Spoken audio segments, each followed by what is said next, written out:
everybody, and welcome. We are about to begin the public hearing on proposed fiscal year 2017 annual operating plan. We are in room 208, City Hall. Today is April 26th.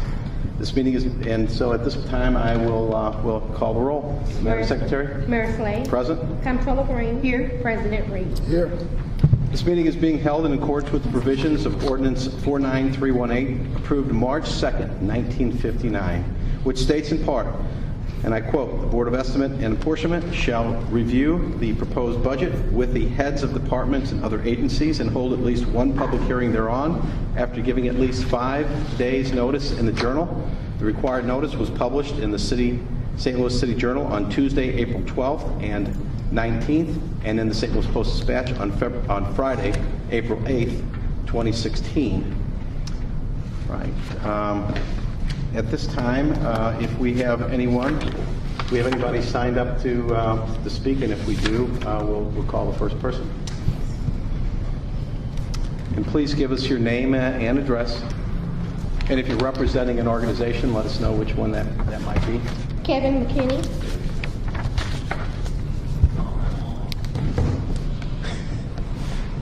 Mr. Mayor, Mr. Board President, Comptroller, my name is Kevin McKinney. I'm representing SLACO. And we have a letter that we would like to present to you three from SLACO. And then we also have a letter from the CBN Board of Directors. And I will not bore you by reading the letter. You can read that yourselves. But basically, what we're requesting is that you maintain the same level or increase the same level of funding for board ups, building stabilizations, as well as demolition, and not reduce that when you get the MSD funding. So we want you to keep it the same and then add the MSD funding to that to make that pot even bigger. That's what it's all about. All right. So thank you so much. Thanks. I do want to say that just for general information and not in specific response to the letter, but we certainly will be looking at that. The vacant building issue and vacant lots in the city of St. Louis is something that we've been concentrating very heavily on in city government. We have partnered with various organizations, including AmeriCorps and others that are actually going through the city and doing a comprehensive review of all the vacant lots, both those that are owned by LRA and those that are owned by private parties. And we're using that to develop a comprehensive approach on what we've got on how to deal with it. We have some huge assets there that we're very much aware of. We also understand the negative implications, the blight, the eyesores that are there that have an impact on our neighborhoods and on the city in general. It is a major challenge for us, as you know, and certainly appreciate SLACO's work in our neighborhoods and SLACO's leadership on a lot of really important issues, including this one. So thank you so much for your input, and we'll certainly make sure we give a response. Yeah, we got to make sure we give a response to this. Right. Next. Judith Arnold.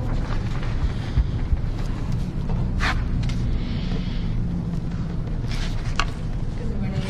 Good I morning. also have a letter to distribute to each one of you. I'm representing the Enright Neighbors Association.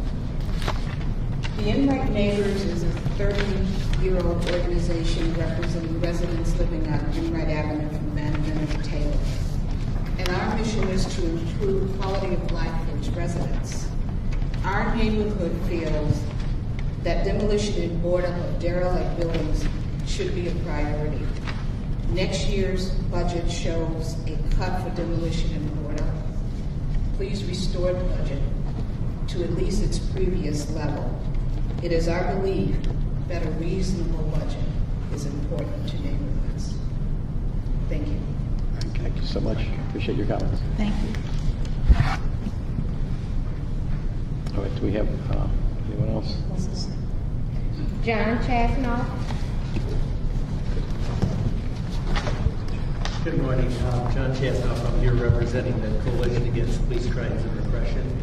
And I wanted to talk about the city's response to crime.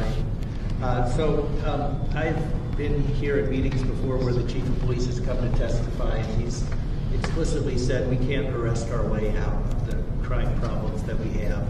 And also he gave a presentation here once where we were at a low point in our crime statistics, and he said, you know, police can't take all the credit. A lot of that goes to the other efforts that we put into social services, fighting, preventing crime rather than just reacting to it. And I appreciated the chief's remarks in that regard.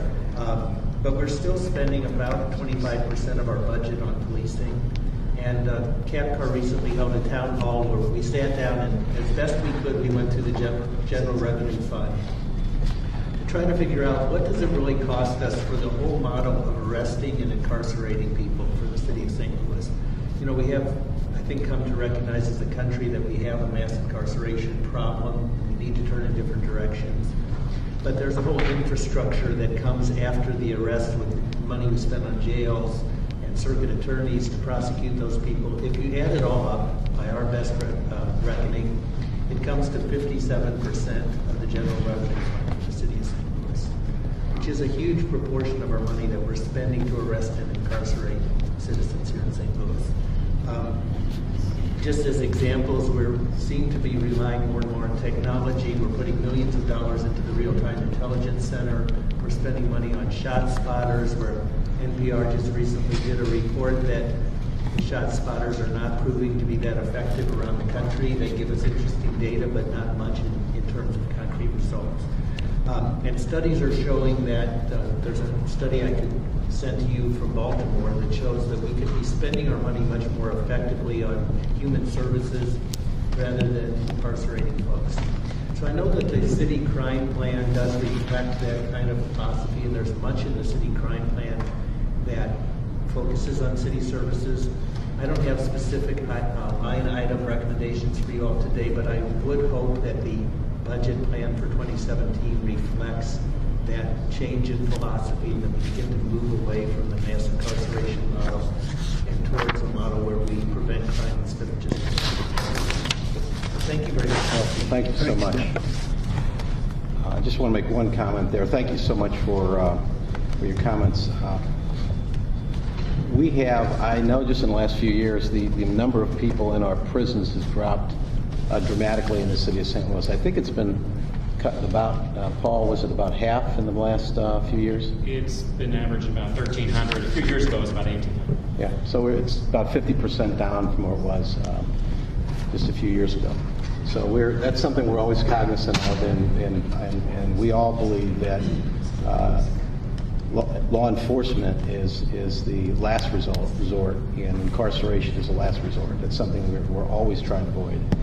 And so I thank you for your comments. Anything else? Anybody else here to speak on the budget?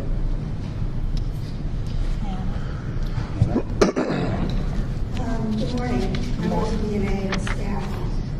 As you know, my name is Anna Ginsberg. I worked for city government for many years, and now I work as a consultant for not-for-profits. Jamal Rogers and I work with an organization called Advocates for Youth. And our goal is to advocate for more funding and better funding and for quality programming for young people. And I think since Mike Brown's killing and subsequent demonstrations in Ferguson, everybody is aware how crucial this need is. And we have a couple of questions about the 2017 budget. The first is about youth jobs, and we would like to know how many jobs will be available this year, and what are the funding sources for those jobs, and will those jobs, will the number of those jobs equal the number from last year? Governor Nixon had a special program post-Ferguson, and we would very much like to see the number of jobs equal what they did last year or exceed what they did last year. And then another question about youth jobs is how are the young people reached for the SLIP jobs? And is there any effort being made to do outreach to youth who are especially disengaged or alienated? And the second questions that I have to do with non-school hour programming. And since the closure of the community education centers, the rec centers are now the primary after-school and non-school hour programming in the city. The same question applies in terms of outreach. Is outreach being done to engage young people who need those services the most, and who need that kind of support the most? Another thing that we would very much like to see is academic tutors or teachers in the rec centers to help young people who are struggling academically, or just young people who need homework help. And we know, from the studies done by the Justice Department that there's a correlation, a very strong correlation between academic failure and involvement in the criminal justice system. So if kids can be helped to succeed academically, it benefits them and all of us down the road. Now, I know that this is a tough time for the city budget-wise, but I would ask you to please see what you could do to consider these options. Some of them would be very low cost, and I think that they could make a big difference in terms of what life in our city is like. And I do not have a letter, but I have a copy of my testimony. All right. Well, thank you so much, Anna. Really appreciate it. Of course, young people and youth are extremely important to the city. They are not only our future leaders, but they have a huge impact on what's happening in our neighborhoods and our city today, and making sure all of our children have an opportunity to succeed, to live a productive life, to be able to provide for themselves and their families is always something that we're trying to do more and better of. We do partner with a lot of organizations. We will give you a comprehensive, I don't know if you've seen our peer plan that we have online, and we do have a very comprehensive list of some of the various programs that we do have for youth. I do know that, through my Children, Youth, and Families Commission, which I started about 8 years ago, one of the things that we really focus on are young people, and everything from youth to housing to lead poisoning, and also after school and summer jobs programs. A lot of those programs came out of the Commission on Children, Youth, and Families. And we do have, so on the summer jobs, federal government pulled the money for that a number of years ago. So we started doing things on a local basis. We have raised some private money for that. We've gotten also some public money as well. I don't know what the state's going to be doing this year, but I know they put up a fair amount of money last year. We also raised a fair amount of private money.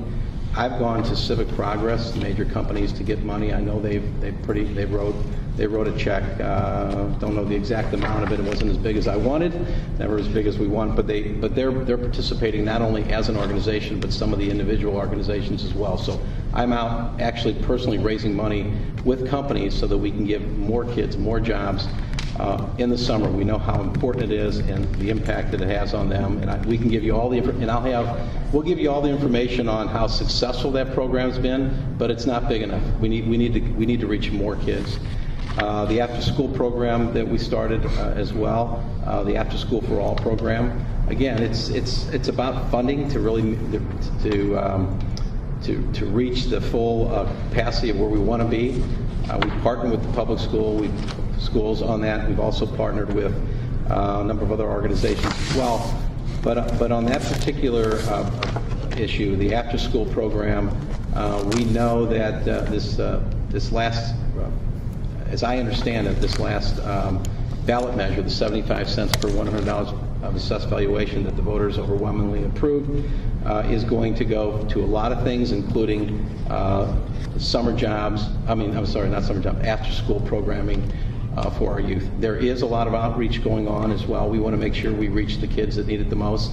We do focus on our summer job programs in those area codes that have the highest crime rate, have the highest level of poverty, and usually the highest or the lowest level of performance in academic performance. So we do focus on that as well. So yeah, I get it. We can always do more and better. We're always challenging ourselves to do it, but I want to make sure you get all the information necessary. So we'll follow up with Anna on that as well. Yes, we will. Anybody else? Well, I'll add, the Office of the Comptroller also participates in youth job outreach as well as fundraising for youth jobs. And we will continue to support the efforts to get as many young people involved in youth jobs and as many partners as we can, because it is needed, as you point out, and we want to continue that effort.